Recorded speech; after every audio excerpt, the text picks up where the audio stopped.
বাংলাদেশের বর্তমান অন্তর্বর্তীকালীন সরকার ক্ষমতা গ্রহণ করার পর বাংলাদেশের ব্যাংকগুলোতে তারল্য সংকট দেখা দিচ্ছে।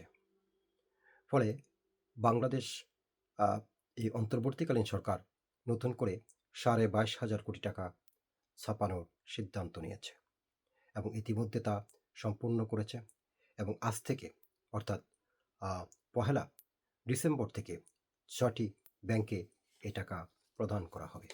এই ব্যাংকগুলোর মধ্যে রয়েছে 3টি ইসলামিক ব্যাংক এবং 2টি অন্যান্য bank. Social Islamic bank, first security Islamic bank, global Islamic bank, union bank, Exim bank এবং ন্যাশনাল ব্যাংক। এই তারল্য সংকটের সমাধান যদি এই টাকাগুলো দেওয়া হয় তাহলে হয়তোবা অনেকাংশেই কমে যাবে। বাংলাদেশ ব্যাংকের গভর্নর এহসান এইচ মনসুর তিনি বলেছেন, আমানতকারীকে অনুরোধ করেছেন যাতে একসাথে বেশি পরিমাণ টাকা উত্তোলন না করেন। ইতিপূর্বে আপনারা দেখেছেন বিভিন্ন আমানতকারীরা বিভিন্ন ব্যাংকে যাচ্ছে এবং তাদের প্রত্যাশা অনুযায়ী টাকা তুলতে পারছেন না। বিগত সরকার শেষের দিকে অর্থাৎ বিগত শেখ হাসিনার সরকার ক্ষমতা ছেড়ে দেওয়ার কিছুদিন আগে 7,500 কোটি টাকা ছাপিয়েছিলেন এবং এই অন্তর্বর্তীকালীন সরকার ক্ষমতা গ্রহণ করার পর এই অন্তর্বর্তীকালীন সরকারের প্রধান উপদেষ্টা ডক্টর মোহাম্মদ ইউনূস তখন বলেছিলেন সরকার লুটপাট করার জন্যই এই 7,500 কোটি টাকা নতুন করে ছাপিয়েছিলেন। তিনি যুক্তি দেখিয়েছিলেন টাকা ছাপিয়েছিলেন ফলে মুদ্রাস্ফীতি হয়েছে। এই মুদ্রাস্ফীতির কারণে দ্রব্যমূল্যের দাম বেড়ে গেছে এবং এই সরকার এ কারণেই দ্রব্যমূল্যের দাম নিয়ন্ত্রণ করতে পারছে না। আমার প্রশ্ন হচ্ছে, বর্তমান সরকার 22,500 কোটি টাকা নতুন করে ছাপিয়েছেন, তাহলে এই 22,500 কোটি টাকার ছাপানোর ফলে বাজারে কি মুদ্রাস্ফীতি হবে না?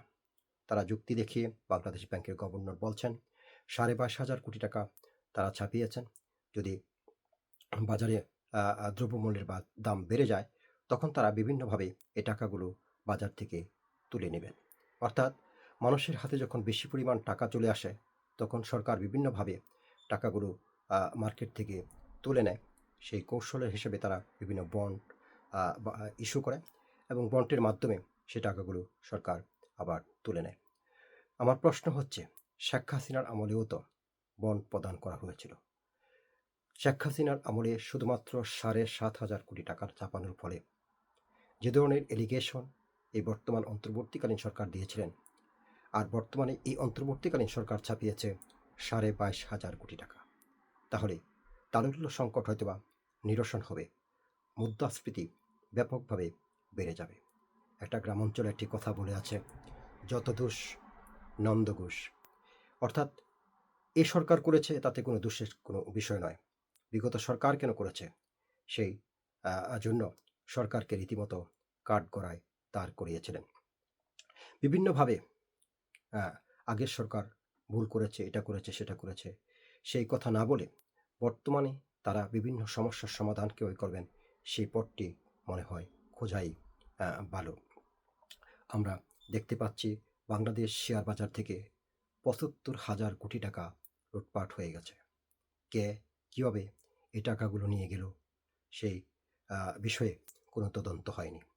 আওয়ামী লীগের শাসনামলে শোনা যেত যে দরবেশ টাকা নিয়ে গেছে।